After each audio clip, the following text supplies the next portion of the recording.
Hello and welcome दोस्तों, बहुत बहुत स्वागत है आप सभी का मेरे यूट्यूब चैनल के शुभेंदु में। तो बात करेंगे एशिया कप 2023 के बारे में, जहां पे पहले जो फाइनलिस्ट टीम है वो एक तरह से तय हो चुकी है। भारत और श्रीलंका के बीच जो 12 तारीख को मैच था, वहां पे भारत ने जीत दर्ज करके फाइनल में प्रवेश कर लिया है। और साथ ही बांग्लादेश की टीम जो कि है वो नॉकआउट हो चुकी है सुपर फोर स्टेज से। अब इंडिया और बांग्लादेश को आपको जैसा पता है कि इस सुपर फोर स्टेज का आखिरी मैच 15 तारीख को खेलना है। बट वहाँ पर आप देखो वो जो मैच होगा वो डेड रबर होगा। दैट मीन्स एक और जो मैच अभी बचा हुआ है जो कि 14 तारीख को खेला जाना है पाकिस्तान और श्रीलंका के बीच, वो एक तरह से वर्चुअल नॉकआउट मैच हो चुका है। मतलब एक तरीके से सेमीफाइनल मैच कहेंगे कि जो जीतेगा वो क्वालिफाई करेगा फाइनल के लिए। तो सिर्फ और सिर्फ 3 मैच अब एशिया कप 2023 में बचे हुए हैं, 14, 15 और फिर 17 को। फिर आपको 2023 का भी अगर आप देखिए एशिया कप का चैंपियंस आपको मिल जाएगा। तो भारत और श्रीलंका के मैच के बारे में बात करेंगे। देखिए इंडियन टीम जो कि वो लगातार तीसरे दिन एक तरह से फील्ड पे थी, क्योंकि 10 तारीख को इंडिया पाकिस्तान का मैच था। फिर अगर आप देखो 11 में रिजर्व डे था और दोनों ही दिन एक तरह से अब देखो मैच चला, क्योंकि बरसात हो गई थी 10 तारीख को। पहले दिन अगर आप देखो 10 तारीख को, तो वहाँ पे सिर्फ और सिर्फ 24.1 ओवर का एक तरह से गेम हुआ था, जबकि अगले डे पर आप देखो फिर से बरसात वहाँ पे भी हुए। बट वहाँ पर आप देखो गेम जो कि कंप्लीट हुआ और इंडिया ने बहुत ही डोमिनेटिंग विक्ट्री जो कि एक तरह से पाकिस्तान के अगेंस्ट पाई। उसमें देखो नटजस्ट की इंडियन टीम को 2 पॉइंट्स मिले, बल्कि उनके नेट रन रेट को भी एक तरह से बूस्ट मिला। दूसरी तरफ पाकिस्तान को एक झटका ज़रूर लगा। लेकिन इंडियन टीम को अगले ही दिन एक तरह से श्रीलंका के साथ भी खेलना था। थोड़ा सा हेक्टिक ज़रूर उनके लिए था, क्योंकि 24 आवर्स के बीच अगर आप देखो आपको 2 वनडे मैचेस खेलने हैं। T20 का मैच वगैरह होता है तब भी अगर आप देखो चैलेंज ज़रूर रहता है, बट यहाँ पर आप देखो वहाँ पर आप देखो मुश्किल कंडीशन में उनको एक और वनडे मैच खेलना था।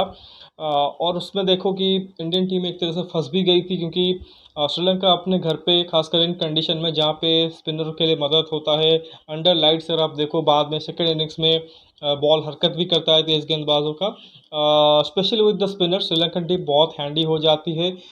और कोई भी टीम एक तरह से उनके सामने आती है तो उनको ट्रबल ज़रूर करते हैं। मतलब ये ज़रूर हमने देखा है कि एशियन कंटिनेंट की जो टीम्स होती है, वहाँ पर आप देखो जहाँ पे स्पिन फ्रेंडली विकेट होती है वहाँ पे अपने घर पे बहुत ज़्यादा डेडली टीम हो जाते हैं। चाहे आप इंडियन टीम को अपने घर पे देखिए या बांग्लादेश को अपने घर पे देखिए, श्रीलंका अगर आप देखो वो भी ये जो ग्राउंड से यहाँ पे पहले के लिए हो गया, कोलंबो हो गया, इसमें बहुत ज़्यादा खतरनाक टीम हो जाती है, specially with the quality spinners they have. हालांकि पाकिस्तान के लिए देखो तो उनके वहाँ पे जो पिचेस होते हैं थोड़ा सा बैटिंग फ्रेंडली होते हैं, और वो एक तरह से रिफ्लेक्ट भी हुआ इस एशिया कप में जो 3-4 मैचेस वहाँ पे हुए हैं, हाई स्कोरिंग मैचेस हुए हैं। लेकिन जो श्रीलंका के मैचेस हो रहे हैं वहाँ पर अब देखो गेंदबाजों के लिए भी सही मदद है। तो जैसा कि इंडियन टीम ने पहले बैटिंग किया टॉस जीत के, और बहुत ज़्यादा एक तरह से ख़राब बैटिंग परफॉर्मेंस देखने को मिली। स्पिनिंग कंडीशन थी बहुत ज़्यादा, एक तरह से बॉल जो कि वो स्पिन कर रही थी, टर्न हो रही थी, और श्रीलंका के पास जो क्वालिटी स्पिनर थे और थोड़े से अननोन नेम भी थे, दुनित वल्ललगे जो कि सुपरस्टार निकल के आए हैं इंडिया श्रीलंका के गेम में, मैन ऑफ द मैच बने हैं, with the bat with the ball contribution किया है। तो वो एक तरीके से इंडियन बल्लेबाजों के लिए अनप्लेबल हो गए। सारे के सारे जो टॉप ऑर्डर बैट्समैन के विकेट थे वो वल्ललगे ने ही एक तरह से निकाले। और बार बार एक तरह से हम डिस्कशन ये भी करते हैं कि इंडियन जो बैट्समैन है उनका थोड़ा सा प्रॉब्लम है स्पिन के अगेंस्ट, खासकर जो रिसेंट टाइम्स में हमने देखा है कि टेस्ट क्रिकेट में हमने देखा है कि जिस तरह से इंडिया के कंडीशन में वहाँ पे पिचेस प्रिपेयर होती हैं, रैंक टेनर्स बनते हैं, जहाँ पे बहुत ज़्यादा एक तरह से गेंद हरकत करता है from the day one of the test match. तो ऐसे में बल्लेबाज थोड़ा सा स्ट्रगल कर रहे हैं रिसेंट टाइम्स में हमने देखा है, और स्पेशली लेफ्ट आर्म स्पिन के अगेंस्ट।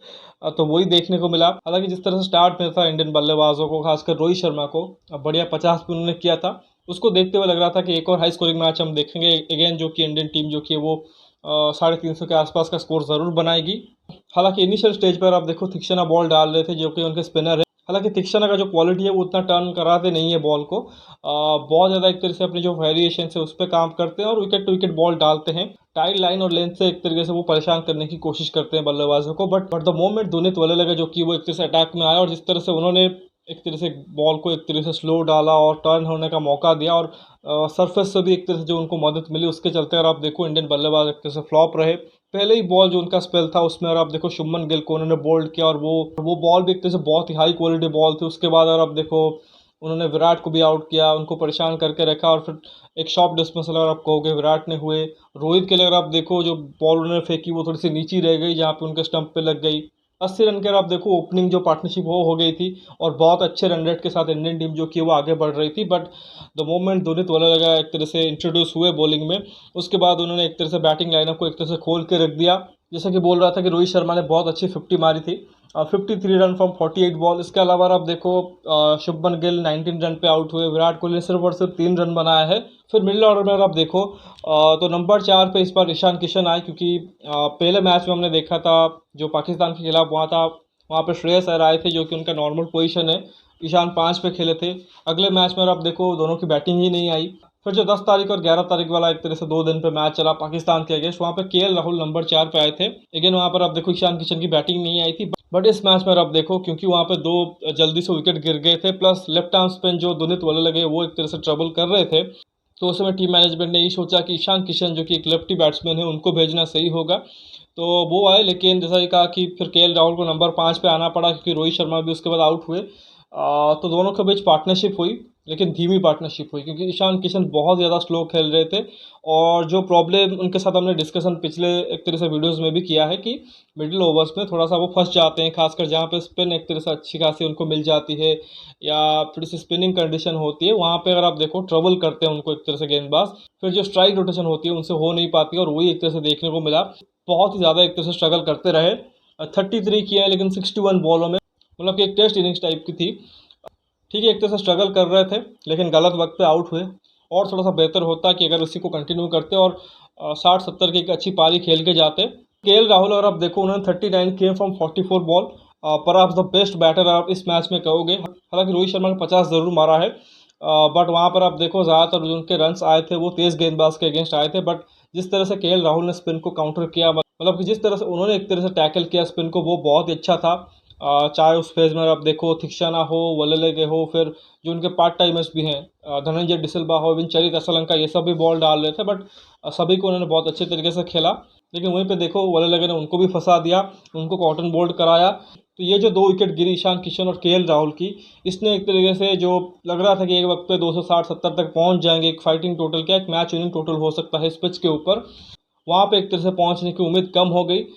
हालांकि उसके बाद भी आप देखो हार्दिक पांड्या थे, जडेजा थे, अक्षर थे, इस मैच में खेल रहे थे। कंसिडरिंग जिस तरह की पिच थी तो उनसे उम्मीद थी, बट हार्दिक फेल रहे। 5 रन है उनके 18 बॉल में, जडेजा तो उनसे भी ज़्यादा एक तरह से फेलियर रहे हैं। 4 रन बनाए हैं 19 बॉलों में, और जिस काम के लिए उनको एक तरह से रखा गया है शायद वो सही तरीके से कर नहीं पा रहे हैं। मतलब ऑलराउंड स्किल के लिए उनको रखा गया है, खासकर जिस तरह से वो बैटिंग करते हैं। बट रिसेंट टाइम्स में अगर आप देखो उनकी जो वाइट बॉल बैटिंग है वो एक तरह से सवाल के घेरे में रही है। उतना अच्छा शायद वो अभी बैटिंग नहीं कर पा रहे हैं वाइट बॉल क्रिकेट में। टेस्ट क्रिकेट में ठीक ठाक ही कर रहे हैं, बट विद द बैट अगर आप देखो वाइट बॉल फॉर्मेट में थोड़ा सा निराश ज़रूर रहे हैं।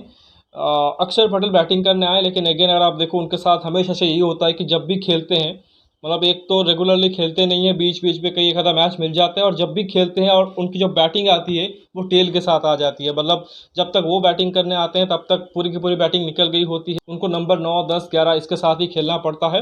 बट वहाँ पर देखो उन्होंने अच्छा काम किया, 26 किया है 36 बॉलों में, और जिसके चलते अगर आप देखो ये जो स्कोर है वो 213 के एक तरीके से एक फाइटिंग टोटल तक पहुँच सका। उनके साथ अगर आप देखो बुमराह और सिराज ने भी 5-5 रन किए हैं, लेकिन उससे ज़्यादा इंपॉर्टेंट है कि उन्होंने कुछ बॉलें एक तरीके से फेस की और उस पार्टनरशिप में एक तरीके से अक्षर की मदद की। श्रीलंका के गेंदबाजों से बहुत अच्छी एक तरह से डिस्प्ले देखने को मिली बॉलिंग में, खासकर जो उनके स्पिनर्स थे। उसमें अगर आप देखो जो पिकअप द बॉलर थे वो थे दुनित वलेलगे, जिन्होंने 5 पर लिया, 10 ओवर में 40 रन देके एक मेडन भी डाला है। उनकी जो एक तरह से खास क्वालिटी थी वो दिख गई। मतलब कि एज ग्रुप क्रिकेट में अगर आप देखो उन्होंने अंडर 19 टीम के शायद कप्तानी भी की है श्रीलंका की, वहाँ पे भी एक तरह से अच्छा परफॉर्म किया है, और तभी जाकर आप देखो उनको एक तरीके से श्रीलंकन टीम में एंट्री मिली, और अभी शायद 20 साल के ही है, बट उन्होंने बहुत अच्छा क्लास दिखाया बॉलिंग में। लेकिन इंडियन टीम के लिए मेजर प्रॉब्लम ये थी कि चलो एक क्वालिटी स्पिनर जो कि एक तरह से एक फ्रंट लाइन स्पिनर है वो तो विकेट ले रहा है, साथ ही एक पार्ट टाइमर है चरित असलंका, जिन्होंने 9 ओवर डाल दिए, जिसमें सिर्फ और सिर्फ उन्होंने 18 रन दिए हैं, एक मेडन भी डाला और 4 विकेट लेके गए हैं। हालांकि इसमें टेलेंडर के विकेट ज़्यादा थे, बट टू बी ऑनेस्ट अगर आप देखो कि पिच बहुत मुश्किल थी, और ये एक तरह से रीज़न है कि यहाँ पे कोई भी एक तरह से आके गेंदबाजी कर रहा है पार्ट टाइमर जो कि थोड़ा बॉल डाल देता है। धनंजय डिसिल्वा अगर आप देखो जो उनके ऑफ स्पिनर है, अच्छा खासा एक ऑप्शन है उनके पास।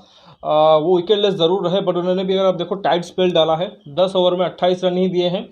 और थिक्शाना ने भी अगर आप देखो 9.1 ओवर में 41 देके एक विकेट लिया है। तो जो सारे के सारे 10 विकेट्स थे वो इनके स्पिनर ने ही ले लिए, और ये शायद पहली दफ़ा ऐसा है कि इंडियन बल्लेबाज जो कि सारे के सारे स्पिन के खिलाफ आउट हुए हैं। इससे पहले शायद जो पाकिस्तान वाला मैच था उसमें अगर आप देखो जो 266 वाला था, जो पहला मैच था 2 तारीख को, वहाँ पे भी अगर आप देखो 10 के 10 विकेट जो गिरे थे वो शायद पेसर ने लिए थे।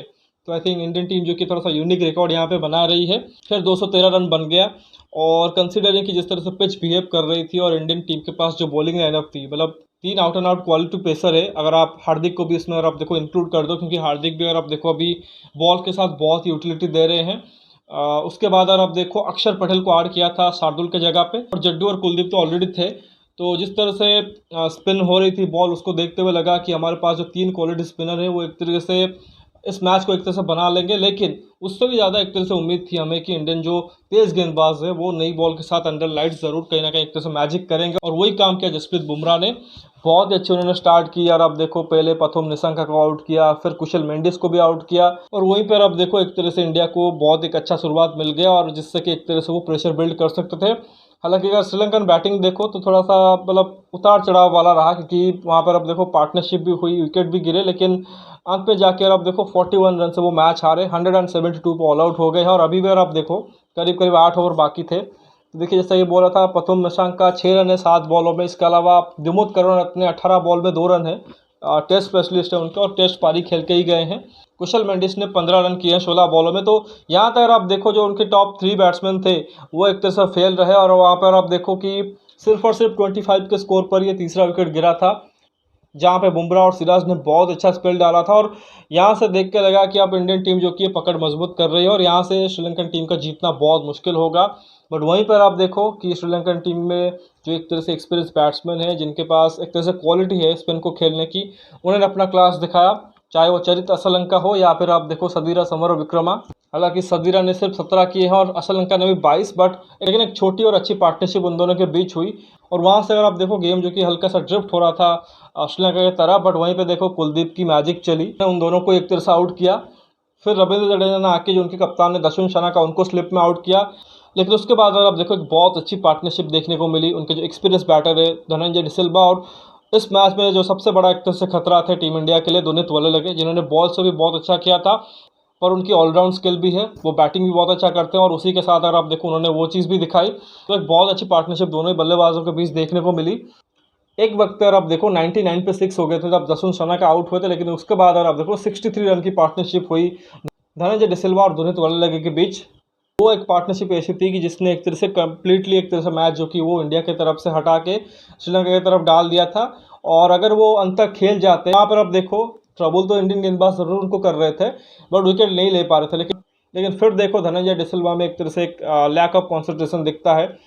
उसमें अगर आप देखो एक रीज़न हार्दिक पांड्या थे, क्योंकि उनका देखो कि एक ही ओवर किया था स्टार्टिंग में, लेकिन उसके बाद बॉलिंग नहीं कराई थी रोहित शर्मा ने उनसे। बट जो सेकंड स्पेल में आया, आई थिंक 3-4 ओवर की स्पेल थी, जहाँ पे उन्होंने एक विकेट भी लिया, लेकिन बहुत ही टाइट लेंथ से गेंदबाजी की और डॉट बॉल से प्रेशर क्रिएट कराया, और उसका फायदा मिला जडेजा को, जिनके अगेंस्ट धनंजय डिसिल्वा ने एक खराब शॉट खेल के अपना विकेट फेंक दिया। और उसके बाद देखो दुनित वल्लगे जो कि एक तरह से एक एंड पे ही खड़े हो गए नॉट आउट, लेकिन दूसरे एंड से टीम इंडिया ने जो बचे हुए 3 विकेट्स थे, जो उनके टेल एंडर्स थे, कसुन रजिता, महेश थिक्शना और मथीश पथिराना, उन तीनों को ही आउट कर दिया। डिसिल्वा आउट होने से पहले 41 किए हैं, जबकि 42 पे दुनित वल्लगे नॉट आउट रह गए। जहाँ तक इंडियन गेंदबाज की बात करें, अगेन कुलदीप यादव जो कि वो पिकअप द बॉलर रहे, जिन्होंने 24 घंटे के अंदर अंदर 9 विकेट निकाल लिए। पाकिस्तान के खिलाफ उन्होंने 5 विकेट लिए थे, और यहाँ पर आप देखो 4 विकेट लेके गए हैं। जडेजा वाज ऑल्सो एक्सलेंट, उन्होंने भी 2 विकेट लिए, काफ़ी इकोनॉमिकल गेंदबाजी भी की। बुमराह ने अगर आप देखो शुरुआत में स्टार्ट कर दिया था, उन्होंने 2 विकेट लेके दिए थे, 1 विकेट मोहम्मद सिराज और 1 पांड्या को भी मिला। लेकिन अक्षर पटेल थोड़े से एक तरह से आउट ऑफ कलर दिखे, मतलब एक जो वीक लिंक इंडियन गेंदबाजी में दिखा वो अक्षर पटेल का ही था, क्योंकि इससे पहले शार्दुल ठाकुर अच्छा ही कर रहे थे, जहाँ पे उनको एक तरह से मदद मिल रही थी ऑफ द सरफेस। बट अक्षर पटेल से भी वही उम्मीद थी कि जहाँ पे एक तरह से स्पिन फ्रेंडली विकेट है वहाँ पे अच्छा करेंगे, बट अनफॉर्चुनेटली वो उतने रिदम में नहीं दिखे। और एक वक्त पे लग रहा था कि जिस तरह से वो बॉलिंग कर रहे हैं, कहीं ये मैच एक तरीके से उन्हीं के स्पेल की वजह से एक तरह से श्रीलंका जीत ना जाए। बट सही टाइम पर आप देखो हार्दिक पांड्या का एक तरह से वो स्पेल आता है, जहाँ पे वो एक एंड से प्रेशर क्रिएट करते हैं, और दूसरे एंड से जडेजा एक जो पार्टनरशिप चल रही थी उसको तोड़ते हैं, और उसके बाद एक तरह से इंडियन टीम ने खोल के रख दिया और एक बहुत अच्छा मैच जीता है। और मैच जीतने के साथ उन्होंने जो 2022 में चूक किया था कि वो फाइनल में नहीं गए थे, उसको एक तरह से दोबारा से नहीं किया है, और 2023 के एशिया कप में एक तरह से फाइनल में एंट्री कर ली है, पहली टीम बनी है। और साथ ही आप देखो बांग्लादेश को बाहर कर दिया है। खैर ये थी एक तरह से इंडियन टीम की परफॉर्मेंस, और स्कोर कार्ड से भी एक तरह से जो ज़्यादा एक तरह से सेटिस्फाइंग चीज़ थी कि इंडिया को 2 पॉइंट्स तो मिले, लेकिन जिस तरह से इंडियन प्लेयर्स जो कि एक तरह से इस मैच को एंजॉय कर रहे थे, मतलब दोनों ही मैचेस में हमने देखा, जिस तरह से हमने देखा कि फुल इंटेंसिटी के साथ और एकदम से जो चेहरे पे एक तरह से पैशन है, वो एक तरीके से जीत की भूख है, वो एक तरीके से जो हैप्पीनेस है वो एक तरह से वो दिख रही थी। पूरी की पूरी टीम सेलिब्रेट अच्छे से कर रही थी और लग रहा था कि एक बड़े मंच की एक तरह से तैयारी कर रहे हैं और श्योरली इस बार का जो एशिया कप होगा, उसके बाद जो वर्ल्ड कप होगा, उसके लिए एक तरह से वर्ल्ड प्रिपेयर्ड होंगे। इस जीत के साथ अगर आप देखो, जो 13 मैच का विनिंग स्ट्रिक भी था एक तरह से श्रीलंका का, उसको भी उन्होंने तोड़ा। तो उम्मीद यही करें कि इसी तरह से वो जीत पे जाएं, एशिया कप ज़रूर उठाए, साथ ही वर्ल्ड कप भी इस बार एक तरह से लिफ्ट करे। खैर, अगला मैच बांग्लादेश के खिलाफ है 15 तारीख को, और वहाँ पे हम एक्सपेक्ट कर सकते हैं कि इंडियन टीम जो कि 1-2 खिलाड़ी को ज़रूर रेस्ट करा के, मे बी हो सकता है कि बुमराह को रेस्ट करा दे तो शमी को ले आए, और क्या पता रोहित शर्मा, जिनका एक तरह से लगातार तीसरा 50 आया है, हो सकता है वो थोड़ा सा रेस्ट ले ले और मे बी ईशान किशन को ऊपर ट्राई कर दे।